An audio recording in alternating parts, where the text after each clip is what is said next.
Ground zero ഇന്ന് പരിശോധിക്കുന്നത് 2020 സാന്നിധ്യം കൊണ്ട് ശ്രദ്ധേയമായ കുന്നത്ത് നാടിൻ്റെ മനസ്സാണ്. കഴിഞ്ഞ തെരഞ്ഞെടുപ്പിൽ കോൺഗ്രസിൽ നിന്ന് CPM പിടിച്ചെടുത്ത മണ്ഡലത്തിൽ 2020യും ഒപ്പത്തിനൊപ്പം പോരാട്ടം നടത്തി. ഇക്കുറി NDAയുടെ ഭാഗമായി മാറിയ 2020 ഇറങ്ങുമ്പോൾ കുന്നത്ത് നാടിൻ്റെ വിധി പ്രവചനാതീതമാകും എന്ന് പൊതുവെ വിലയിരുത്തുന്നു.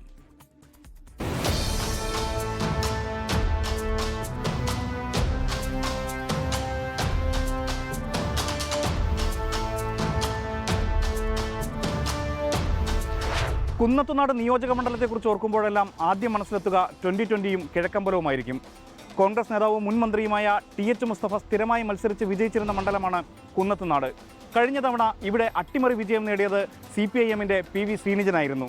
സിറ്റിംഗ് MLA VP സജീന്ദ്രനെ മലർത്തിയടിച്ചായിരുന്നു അപ്രതീക്ഷിത വിജയം.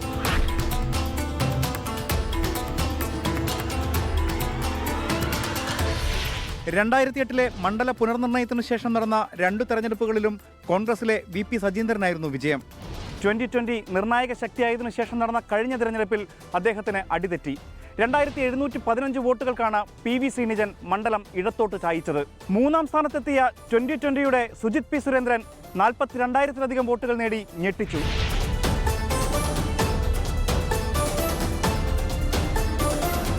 2024 ലോക്സഭാ തെരഞ്ഞെടുപ്പിൽ കുന്നത്തുനാട്ടിൽ കോൺഗ്രസ് സ്ഥാനാർത്ഥിക്ക് കിട്ടിയത് 6000-ലേറെ വോട്ടിന്റെ ലീഡ്. 2020 രണ്ടാമതെത്തിയപ്പോൾ LDF സ്ഥാനാർത്ഥി 3ാം സ്ഥാനത്തേക്ക് പിന്തള്ളപ്പെട്ടു.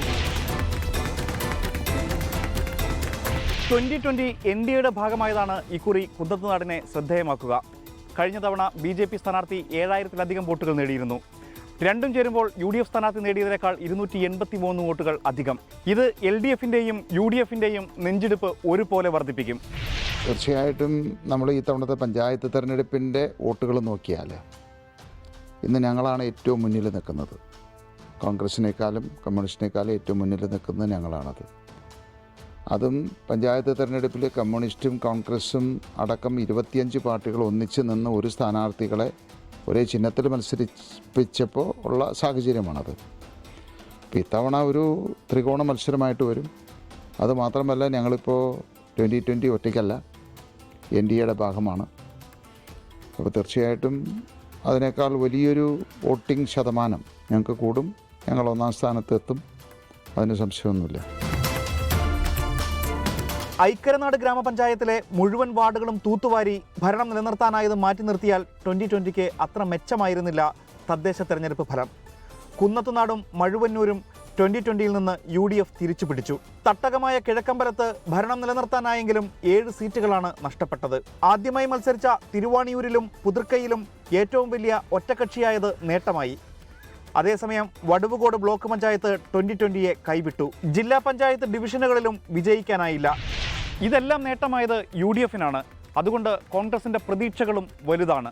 അതായത് 2020 ഉണ്ടായപ്പോൾ UDFന് പരമ്പരാഗതമായി വോട്ട് ചെയ്തുകൊണ്ടിരുന്ന കുറേ ആളുകൾ 2020 എന്ന് പരീക്ഷിക്കാൻ വേണ്ടി വോട്ട് ചെയ്തു. അതാണിവിടെ UDFന് നേരിയ വോട്ടിൻ്റെ മാർജിനിൽ കഴിഞ്ഞ നിയമസഭാ തെരഞ്ഞെടുപ്പിൽ പരാജയപ്പെടാനുണ്ടായ സാഹചര്യം. എന്നാൽ പിന്നീട് വന്ന തെരഞ്ഞെടുപ്പുകളെല്ലാം വോട്ടർമാരിൽ മാറ്റമുണ്ടായി. അതിൻ്റെ ഫലമായിട്ടാണ് UDF ഇപ്പോൾ 1ാം സ്ഥാനത്ത് നിലനിൽക്കുന്നത്. ഇപ്പോൾ NDA മുന്നണിയിലേക്ക് പോയതോടുകൂടി മതേതര വിശ്വാസികളായിട്ടുള്ള ആളുകൾ LDFിലേക്ക് പോകുന്നില്ല, പകരം UDFിലേക്കാണ് എല്ലാവരും വന്നുകൊണ്ടിരിക്കുന്നത്. NDAയുടെ ഭാഗമായതോടെ 2020യുടെ ശക്തിയായിരുന്ന ന്യൂനപക്ഷ വോട്ടുകളിൽ ഉണ്ടാകാനിടയുള്ള വിള്ളൽ തങ്ങൾക്കനുകൂലമാകുമെന്ന പ്രതീക്ഷയിലാണ് ഒരുപോലെ LDFും UDFും. കഴിഞ്ഞ 5 വർഷത്തെ ഇടപെടലുകളും വികസനവും വോട്ടായി മാറുമെന്നും വിജയം ആവർത്തിക്കുമെന്നുമാണ് LDFന്റെ കണക്കുകൂട്ടൽ. ഏകദേശം 2000 കോടി രൂപയുടെ വികസന പ്രവർത്തനങ്ങളാണ് ഈ മണ്ഡലത്തിൽ നടത്തിയിട്ടുള്ളത്. ഞങ്ങൾ വോട്ട് ചോദിക്കുന്നത് വികസനത്തിൻ്റെ പേരിലാണ്. 2020 പോലുള്ള പ്രസ്ഥാനം, ഞാൻ ആ പ്രസ്ഥാനത്തിന് കുറ്റം പറയുന്നില്ല, പക്ഷേ അതിൻ്റെ നേതാവ് സാബു ജേക്കബ് ഇന്ന് ഏത് പാളയത്തിലാണ് എത്തിയിരിക്കുന്നത്? അത് വികസനം എന്ന് പറയുന്നത് അദ്ദേഹത്തിൻ്റെ വികസനം മാത്രമാണ്.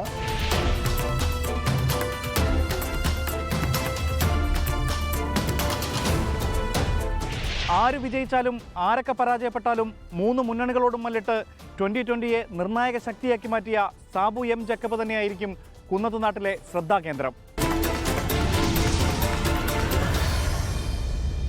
ലോകത്തെവിടെയായാലും ഏത് സമയത്തും 24 വാർത്തകളും ഓഗ്മെന്റഡ് റിയാലിറ്റി പാക്കേജുകളും എക്സ്പ്ലെയിനറുകളും വിശദമായി കാണാൻ ഞങ്ങളുടെ YouTube ചാനൽ നിങ്ങൾക്ക് സബ്സ്ക്രൈബ് ചെയ്യാം.